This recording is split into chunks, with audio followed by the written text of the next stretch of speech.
এবার নারী ছোটোবেলা থেকে এরকমভাবে বড় করা হয় যে লক্ষ্মী মেয়ে হও, শান্তশিষ্ট ওরকমভাবে থাকো, সেটা তাদের আপব্রিঙ্গিংয়ের মানুষ বিয়ে করে।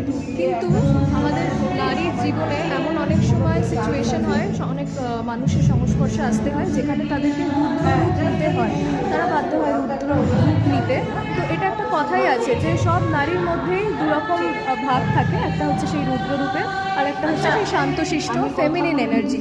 তো যখন নারীকে সেরকম মানুষজনের সংস্পর্শে আসতে হয়, খারাপ লোকজন যারা তাদের সুবিধা নিতে পারে, তখন সে বাধ্য হয় রুদ্ররূপ নিতে, তার এটা ভেতরের এনগেজমেন্টটা প্রকাশিত করতে। তো তাই এখানে মানুষের মানে সব নারীর কন্ট্রাস্ট, যে ফর্মের কন্ট্রাস্ট ফেমিনিন এনার্জি, সেটা বোঝানো হয়েছে। আর আলটিমেটলি এটাই দেখানো হয়েছে যে অবলা নারী আর